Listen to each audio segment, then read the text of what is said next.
Don't take that offensively, because I fully trust that you know what you want and that you're fully capable of creating a vision for yourself and knowing that it aligns with your truth. But I do think that sometimes we can be in search of or seeking an emotion that's hidden behind the physicality of the manifestation, or what we think the physicality of the manifestation is.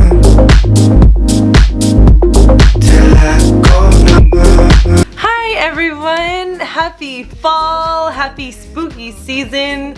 It's your girl Jasmine Kylene coming at you from my bedroom in the States, because that's where I am again. This is going to be featuring my dog, who is very scared because there's noises happening in ways that I cannot describe. So if you hear weird things, just accept that. But yes, I hope you are well, or as well as you possibly can be. I think just existing right now in this day and age is getting increasingly more and more weird and difficult and dystopian. And so I just want to start off by immediately saying, if there is a thing that you want to do, or a project that you want to embark on, or a person that you want to say your feelings to, or a person that you want to stop associating with, or just whatever like thing in your life that you are waiting on, I don't know about y'all, and not to be like that girl, but like just feel like the way to alchemize like the impending doom of existing right now, and like just so many looming threats all the time, would be to take it as an invitation to do whatever you want to do now and stop waiting on a very questionable future. But yes, I am in a really good place emotionally, spiritually, energetically. There's so much dust flying around. There's also an incense burning, so if this looks smoky, just bear with me here, please. I'm in a really good place emotionally, energetically, spiritually, and yeah, like I said, surviving that Mercury retrograde. I think if you really confront everything that, you know, seasons of, you know, astrological despair like that, you know, the invitations that they bring for you to confront within, and how that bleeds into your external, if you really do confront them with intentionality, you reap so much reward, especially when a planet like Saturn is at play, because Saturn really loves to reward when we do the work. And so I feel like I'm living in a constant and continuous state of doing the work, but also in a state of like really sitting in the garden and the fruits of my labor. And so I wanted to share, there was something that I kind of stood out to me about my journey and about what I needed to do in order to sit in the life that I had built for myself, that I thought would be helpful to share. Really had to fight for my life to get that sentence out. Also, I just want to talk about how I have just been waiting to be able to wear this sweater again, and it's literally so hot in Florida, but it's October, okay? And I'm not gonna let anything change that. Anyway, yeah, so if you are in a place in your life where you really want something, where you're really wanting to call in or manifest a person, an experience, a next step or a next chapter in your life, and you're finding yourself meeting blockages, a really beautiful exercise that I would invite you to, you know, play and dance with is getting clarity on what you actually want. And yeah, so I'll stop there. Don't take that offensively, because I fully trust that you know what you want and that you're fully capable of creating a vision for yourself and knowing that it aligns with your truth. But I do think that sometimes we can be in search of or seeking an emotion that's hidden behind the physicality of the manifestation, or what we think the physicality of the manifestation is. So for instance, if you are calling in and really wanting to experience a really big promotion at your job, or just a new opportunity for work, and you're finding yourself very fixated on that, on where you want to go with your career, on the vision that you have for yourself, and how how gratifying it's going to be in the manifestation of that, it's important to recognize that you may be fixating on the idea of, you know, once I get that promotion, once I get that role, once I do that thing in my career, I will feel X, instead of recognizing the fact that you are actually in search of the X that you want to feel. So the promotion versus you actually want to feel successful and you actually want to feel validated. You know, if other people, you know, via Instagram or LinkedIn, if they see that you have achieved that thing, they'll validate you by, you know, liking it, or by saying or thinking, or what you would assume people are thinking, which is, oh my god, they did it, they're so cool, they're successful, right? They've checked that thing off the box. And so it's so important to recognize that when you actually break down the desire to the actual root of the emotion that you are in search of, you can begin to focus on the emotion and cultivating, feeding, and nourishing the presence of that emotion that is already in your life.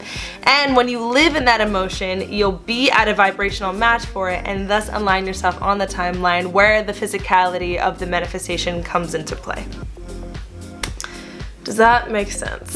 we're playing with quantum leaping here, I'm not gonna lie. Because honestly, if you want to ascend timelines, it really is it's so much more simple than I think we make it out to be. It really means encompassing and embodying the vibration of the timeline that you want to live on by already feeding, nourishing, and living and standing in the feeling of it, so that everything else in your external auric field will begin to resonate with that vibration and rise up to where you're at. So, for instance, another example would be if you really want partnership, or if you really want a relationship in your life, recognizing the fact that it may not be the person that you want, but rather you want the feeling of security, of feeling validated, of feeling beautiful, of feeling chosen, right? And it's important to recognize that once you boil down the desire to the roots of the emotion behind the desire, you can begin to notice, okay, well, in what ways can I make myself feel chosen? In what ways can I choose myself every single day? Does that mean that every single morning,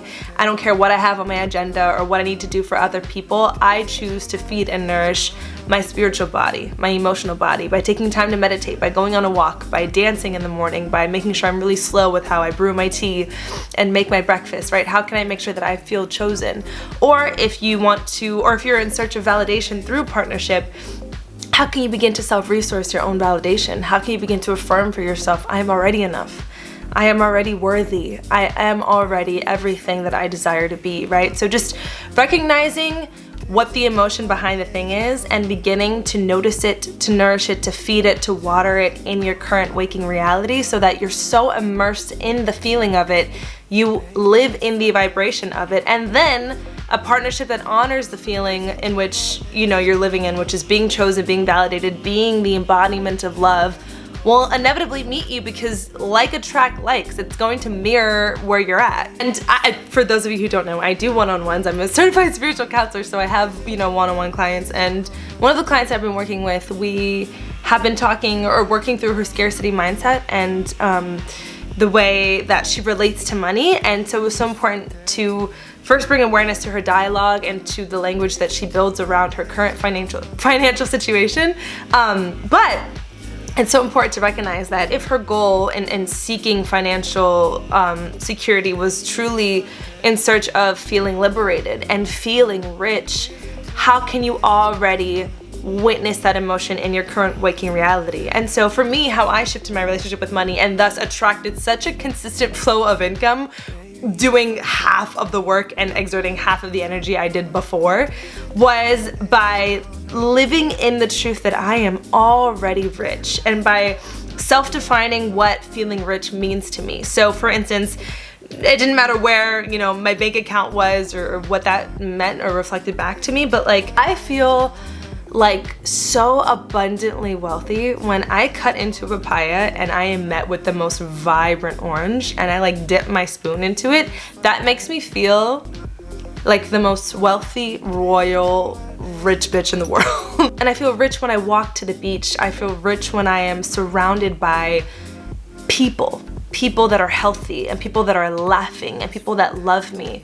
When I take walks and I witness butterflies and life, lush life, when I am introduced or stumble upon a new song that I really, really love, when I get to dance, when I have free time, when there's one task done and I don't have a task until maybe an hour or two later and I just have this dead space to play and create, I feel so rich. And so any moment where I recognize that feeling of richness and that feeling of wealth was coming up, I would witness it, I would acknowledge it, I would bask in it, and that put me in a vibrational alignment where the way that I felt about money, which is just energy, began to mirror that sense of, oh yeah, we're rich. I'm gonna mirror what you're feeling, so of course I'm gonna be abundant. Of course I'm gonna flow in with consistency and limited effort. And so yeah, I would really encourage you to just be so microscopic when it comes to looking at every single thing that you are calling into your life. So if I were you, I would start a notes or open up your journal and write down everything that you're calling in right now. Are you calling in a new home?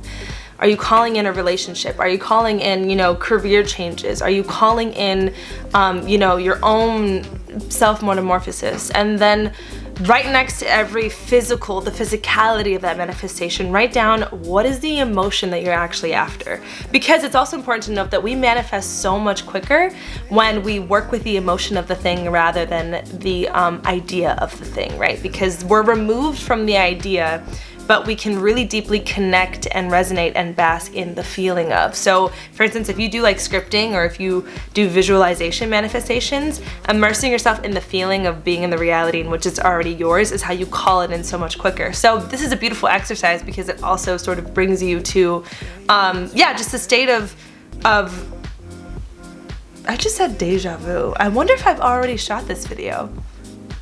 Let me know in the comments below if if I've already done this video, but it feels new because honestly, I'm in the other side of so many manifestations coming through because of an exercise like this. So neither here nor there. So for instance, if you are wanting to manifest a home, right next to that, write the actual emotion that you're in search of, which could be a sense of security. And then next to that, writing, in what ways do you already feel secure? Or how can you nurture your sense of security right now? This can mean cultivating a routine, right? Because there's security in knowing what comes next. It could also mean confronting the ways in which you feel insecure and figuring out tangible ways to begin to nourish and undo those knots, right? So yes, all in all, I think I am really reaping the benefits of living in the emotional truth of all of the things that I desire and boiling down not the things that I want, but the way that I want to feel and making sure that I gift myself those feelings on a day-to-day. So I hope that this is an invitation for you to do the same. It really, really, really works and it's a lot of fun, and it also is very empowering because you recognize the fact that like I don't need a partner or I don't need a job to tell me something about myself that I can already live in unconditionally at that. So yes, feel free to reach out and tell me your stories or your experience with this. Yeah. Otherwise, I'm sending you all of my love. If you want to connect with me and work one-on-one, you can do so by booking a session on my Instagram or my website at jasminekylene.com. I also, if you're in the South Florida area, we're always doing live events. We have another sacral chakra dance class coming up. But if you want to download the full 45-minute chakra dance class, that is linked in my bio as well. It's a super, super, super fun way to get into like spiritual and energetic alignment, but also to have fun and like sweat a little bit. And also there are a couple of new and full moon things that will be coming out. I'll be talking about the upcoming eclipse season soon, so check out all of that. And otherwise, I just hope that you walk with grace, with peace, and live a beautiful life. Or give yourself permission to live a beautiful life. Okay, bye.